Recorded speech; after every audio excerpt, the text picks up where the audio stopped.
All right, hello everybody. Meteorologist Adam Caskey here in the KSAT 12 Weather Center and the KSAT 12 studios, coming to you live in the palm of your hand or on whatever streaming device that you have. It could be even at your television at home through our KSAT Plus app. So we've been talking, well, all week about storms for tonight, and we're still on track. The timing generally about midnight for San Antonio. But I want to point out, those of you from Rock Springs down to Del Rio really need to be on the lookout for this strong thunderstorm, this squall line, this bowing segment that's headed to the southeast. Now, right now it's moving through Comstock, Devils River State Natural Area. You've got, of course, the Devils River that's north of Lake Amistad here. And this bowing segment right here could have wind gusts up to 70 miles per hour. And this is all headed eastward. I'll put it into motion for you over the past, let's go 30 minutes here, because this is actually a fairly young bowing segment that just came together. You see how it bows out, and that leading edge of the bow, that's usually where the strongest winds, right at that peak, right at that pinnacle of that bowing out section. Let's actually go back to the past hour so you can really see how this has evolved. But those of you Del Rio, obviously Comstock, all the way up to Rock Springs, stay inside.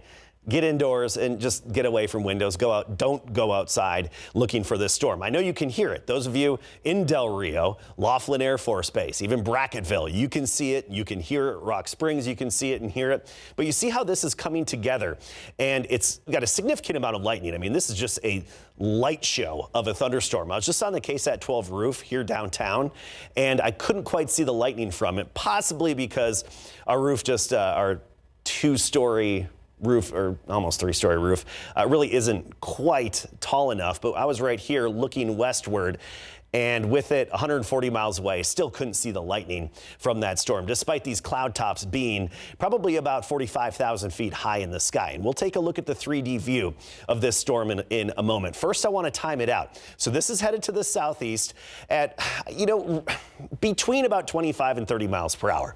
So to be on the safe side, let's say 30 miles per hour, okay? It's headed to about the east-southeast. It doesn't have the, it's kind of moving in a unique way, but it's going to be at Lake Amistad in a few minutes at 9:18 p.m. Laughlin Air Force Base, you can expect this storm and the leading edge of it by 9:56 p.m. And this is the kind of storm where the leading edge of it is going to be the strongest part of it. Let's get to those of you in Del Rio. And with the motion of this storm and the way it's going, I want to time it out for you. I have a different way of showing this, because I do think, although you could have some high gusts in Del Rio, I think some of the highest and most dangerous gusts will be just north of Del Rio, again, closer to Devils River State Natural Area. This is not a big hail producer. This is mainly a high wind type of thunderstorm. So don't worry about hail with this. Maybe just penny-sized hail, which is loud, but not damaging. That's the key. Okay, let's get right to this here. Get to the ETA. Del Rio, I mean, if you get clipped, you'll get clipped by this mostly southern end about 10 minutes before 10 o'clock. So about 9:50 p.m. So I want to switch this over.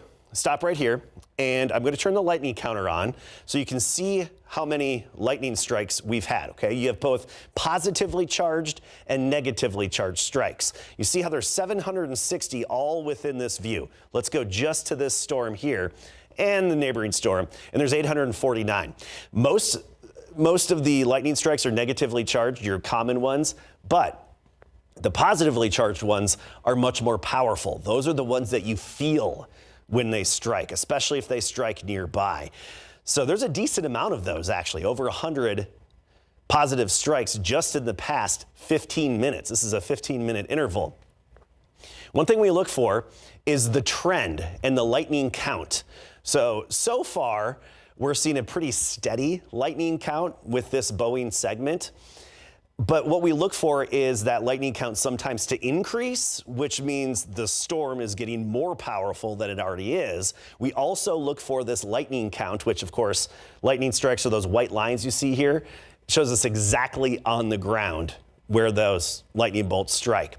If we start to see lesser amounts of lightning and a really diminishing quantity of cloud to ground strikes, it can be an indication of a weakening storm cluster. So just FYI, something that we watch. I'm going to turn off the lightning for now so we can get a different vantage point of this thunderstorm. And yes, Rock Springs, you are being threatened not by just this Boeing segment, but also a little bit of development southward from the supercell in northern Edwards County. There's a bit of hail here, large hail on the extreme north end of Edwards County. We're talking the hail staying outside of the city of Rock Springs. The hail core is about 20 miles just north of Rock Springs, that purple area that you see here. This is the hail core with this thunderstorm, and that's staying just south of I-10, heading farther to the east, right along the county line. But I want to focus on this right here, this Boeing segment. That's really the most important part of this thunderstorm. And in particular, we have all these different options that we can look at to analyze these storms. For this one, I'm going to look at the winds, basically, the base velocity. Now, this gives us a sense of where the highest winds are in the storms. So the radar is down here near Brackettville. That's where we actually have the radar site. And these radars, they send the beams out. There's the radar beam going out, and then it returns back and tells us what's out there. But also, it can detect motion toward the radar and motion away from the radar. It cannot detect motion exactly perpendicular to the beam. So we're detecting motion toward and away from the radar.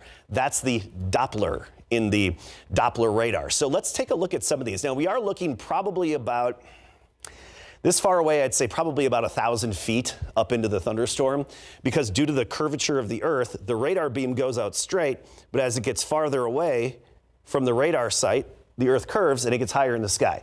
So that's why we're looking at about 1,000 feet high into the storm. So at that level in this thunderstorm, that's where we have, look at some of these winds right along 277. About 79, almost 80 mile per hour winds at the leading edge of this Boeing segment. So Carter Valley, you are about to get hit by some of these winds of 70 miles per hour. And I know we're looking higher in the storm, but keep in mind those winds can then be pushed down to the ground. Okay, so at the ground level, probably closer to 70 miles per hour with these gusts, and that's headed right into Carter Valley, Devil Shores, Rough Canyon, Colonia, Lakeview. You'll still get hit by some high wind, but I do think some of the highest wind, excuse me, and the most problematic and potentially damaging will be from about Devil Shores, 277, northward, all the way up to about the county line and in northwestern Edwards County. So that's the strongest part of the thunderstorm that we have right now. Again, we're looking at the storm winds, not the traditional rain that you see here. I do also detect, surprisingly, within this Boeing line, and I say surprisingly because typically when these thunderstorms bow out like that, you know, instead of just being a straight line, the one part accelerates and that leading edge is the fastest part. They're often not the biggest hail makers. And I do want to point out, in San Antonio, we are high and dry. We don't have anything threatening us right now. I think still closer to midnight when we'll see some of that activity make its way into Bexar County. Around midnight, give or take a little bit. Anyway, often with these Boeing segments, we don't see a whole lot of hail. And by the way, I've got our Futurecast coming up in a few minutes, but I want to take care of the folks off to the west right now, because that's where we have the real potentially damaging and threatening storms. So again, I mentioned a little bit of hail within this storm, probably penny size, but from what I see here, we may actually have up to quarter size hail. So let's take a look at just the hail portion. I'm going to zoom out and we're going to go 3D on this bad boy out there. And I'm going to adjust our little field of view. So we're just looking at this storm. We can go in and here you go. There's our 3D effect. Honestly, this isn't a very tall thunderstorm, so it's kind of surprising that it has a decent amount of hail with it. It's stretching up to about 35,000 feet. Usually some of the biggest hail, the damaging size hail starts at about that once those storms are about 40,000 feet high, but it's conditional. It depends on the temperatures up above us, and they're always different in every scenario. So now that we have the 3D view, let's isolate just the hail cores. And the purple you see here, that's the hail. Okay, so we're looking north of Laughlin Air Force Base, north of Highway 90. This is eastern Val Verde County. And suspended within this thunderstorm, we have hail. And I say suspended because if you look here, it's not hitting the ground everywhere. We can actually look underneath the hail. It's suspended in parts of the leading edge. But right here, Loma Alta, Vinegarone, that's where this hail core is actually reaching down to the ground. So from what I see with these reflectivity values, it wouldn't surprise me if some of this hail is about the size of quarters, which can sometimes cause damage. Sometimes it can. Not in every case, but it can. So anyway, I do think hail is now actually a little bit of an increasing threat with this thunderstorm. To give you your perspective of where I'm looking, okay, I'm going to zoom out. You see the north, south, west, and east. There's Del Rio, and there's San Antonio. So San Antonio here, Del Rio, way off to the west. I shouldn't say way off to the west. And we just got a new scan from our computer, from our radar, and it looks like this hail core is still decent, maybe nickel to quarter size. But we also have one up here, just north of Rock Springs. Check out this one, this purple area. This is the hail within the thunderstorm. And what I love about our technology is it allows us to just isolate the hail and give us a look around to analyze that hail. And I'm going to actually take another look at this. So wind is the primary threat here from these severe thunderstorms. Now this one, a little bit of hail, okay, as well. But wind is the primary threat. But I do want to take a slightly different vantage point of this actual hail core. So I tell you what, let's do this and let's move it up and let's do a little cross section for you. Okay, I'm going to go in, tilt it up. Okay, now once, I'm going to warn you, if we start seeing black colors in here, that's when you know this is a real deal hail core in particular. So I'm doing a slice, a vertical slice basically through this hail.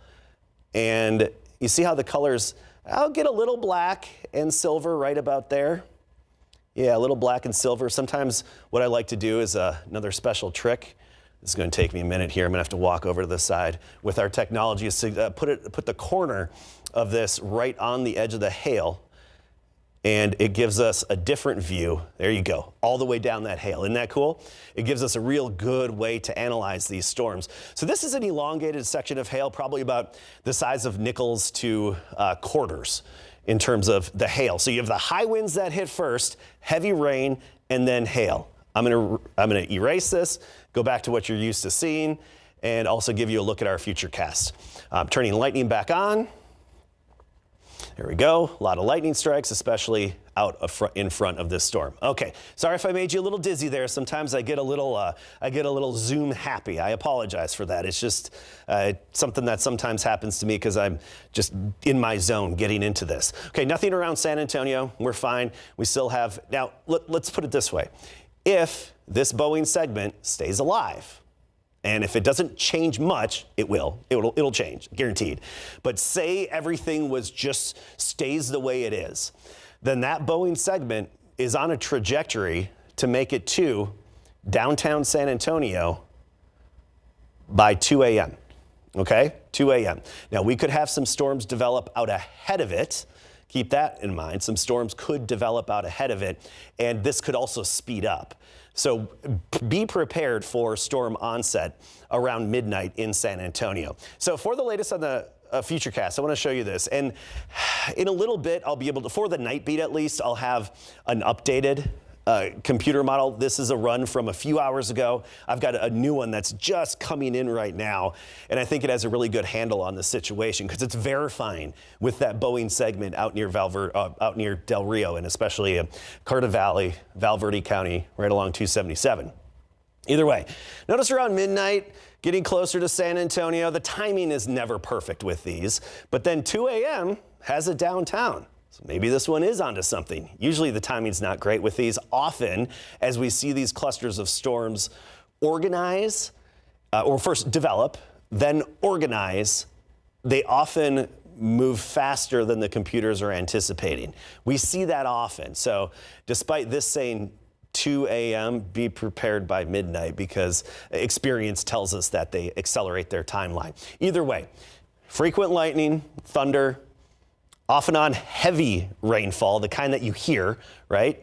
The heavy rainfall, the kind that, knocks into your windows, you notice it, it beats down on your roof, and it's loud, along with the lightning and thunder, plus potential gusts 60 to 70 miles per hour, and we can't rule out large hail. And that's anytime from midnight all the way through 7 a.m. tomorrow.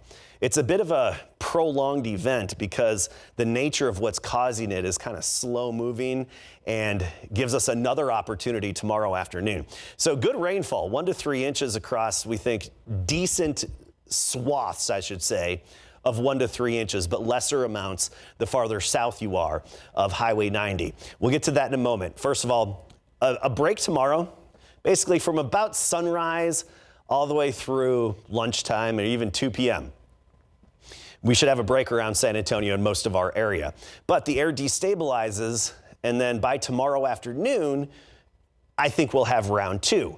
It's not going to be the exact same, but round 2 of scattered storms developing, some of which could again be strong and severe with large hail and straight line winds, 60 to 70 miles per hour, being the primary threats. And I know the Futurecast is showing it mostly east of San Antonio. It could be anywhere, okay? So just because this says hail over Hallettsville tomorrow at 9:02 p.m., that's not a guarantee. These computer models are flawed and are far from perfect. It could really be anywhere on the map around here. So that's what we're looking for tomorrow, the late morning and midday break, and then it's back to some scattered activity. So we have the new warning here that's been modified a little bit. So Mountain Home, this is just off I-10. You go west on I-10, right when the speed limit really gets higher. They really ratchet up that speed limit on I-10 when you're going west. You just lay the hammer down. Anyway, right around there. So that's the Mountain Home area. You're up in the hills here. Then the next stop would be Junction. This is where we have the warning for hail and high winds. This could be hail 1 inch in diameter or more, and wind gusts in that Boeing segment right there, the Boeing segment, potentially 60 miles per hour or more. So let's time this out for those of you in Mountain Home. And I'm going to assume the same storm speed. Mountain Home, you're likely to have the strongest part of that storm by 10:41 p.m. Also, Hunt, Ingram, Kerrville, you may get hit by this as well. 10:48 p.m. Assuming this would actually stay on its current path and speed, it would hit Hunt by 10:48 p.m.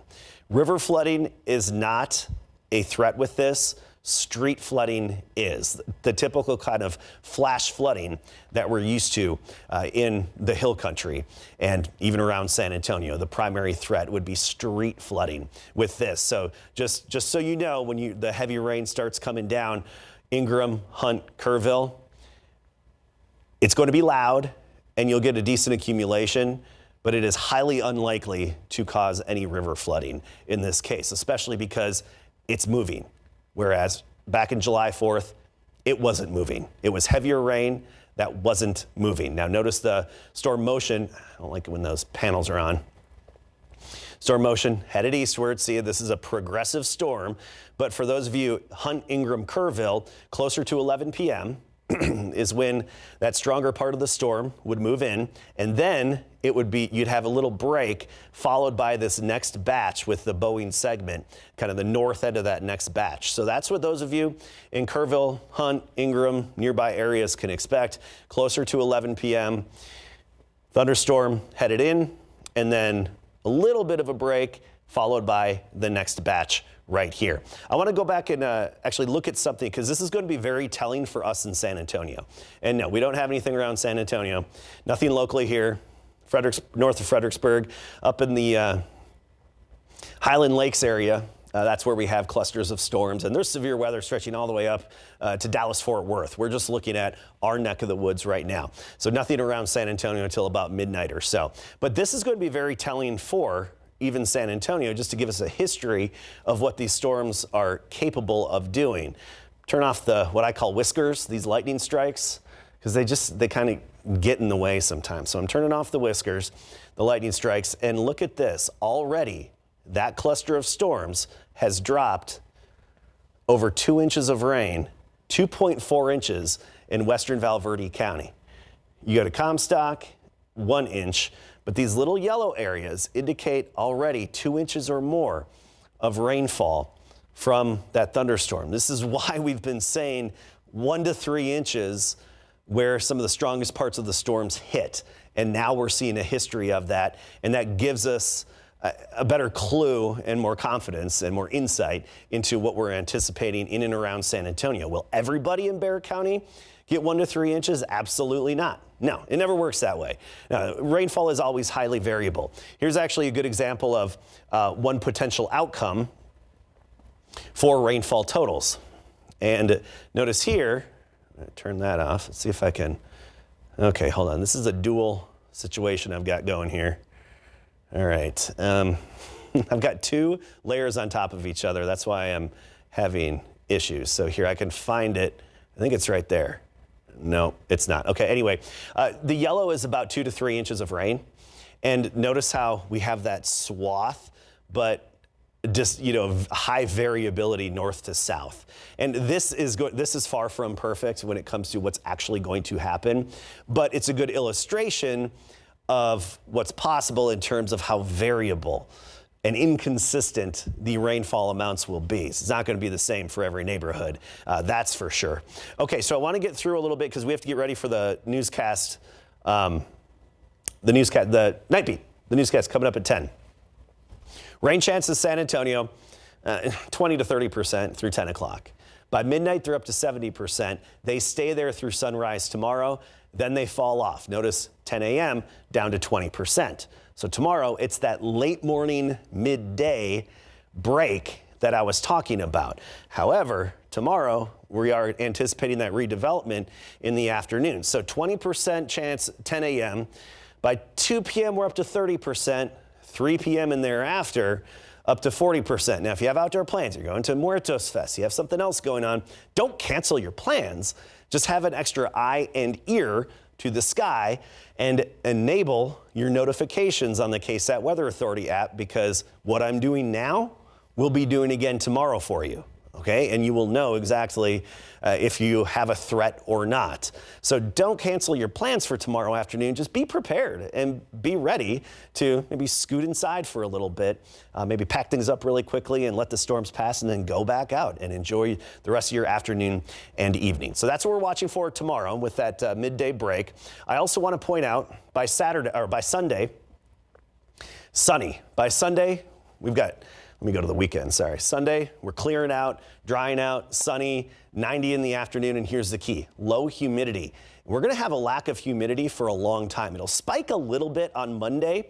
The humidity will spike, but then it really gets washed away and swept away by the middle of next week. And that, my friends, is because of our first real deal fall cold front headed our way. So notice we're 85 tomorrow, and I need to update this, but anyway, we get on into Wednesday, and Wednesday morning we're in the 50s. Wednesday afternoon we're in the 70s. Thursday morning 50s.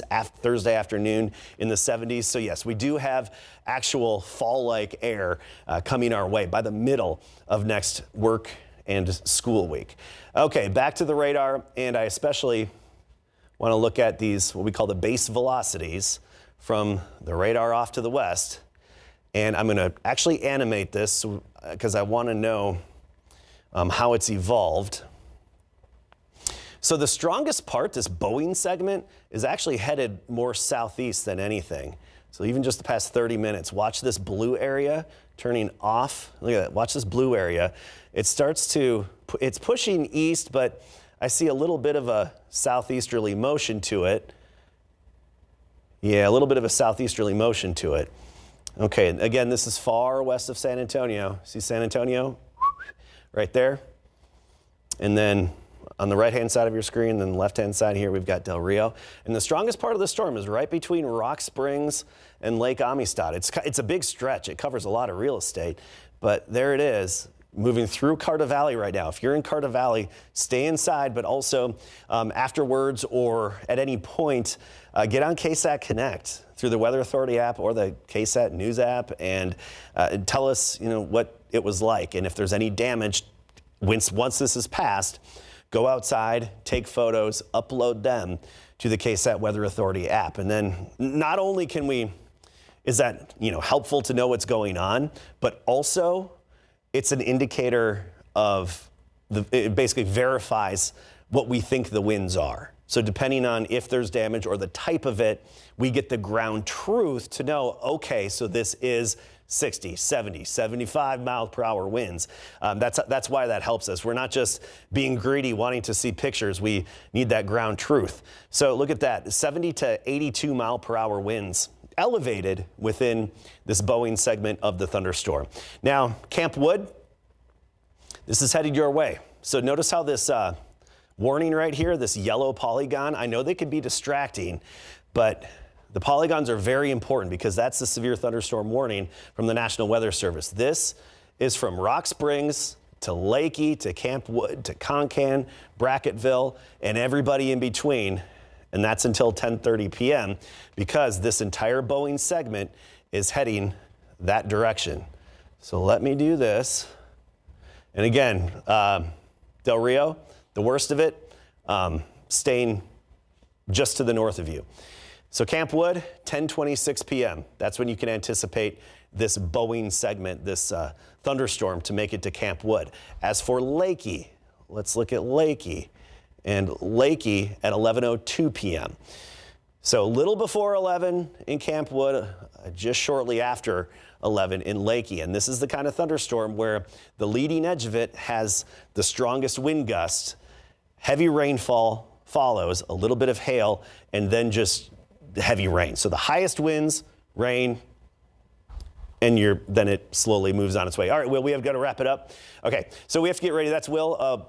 He works here in the control room, and he's our director tonight, and he's telling me, you're smacking your gums too much, Caskey. We need to get ready for the newscast, so we will. And I will be back on the night beat with another analysis of this, along with an update with the latest timing, and I think a better high-resolution computer model that's going to illustrate the timing and location of these showers and thunderstorms into the night.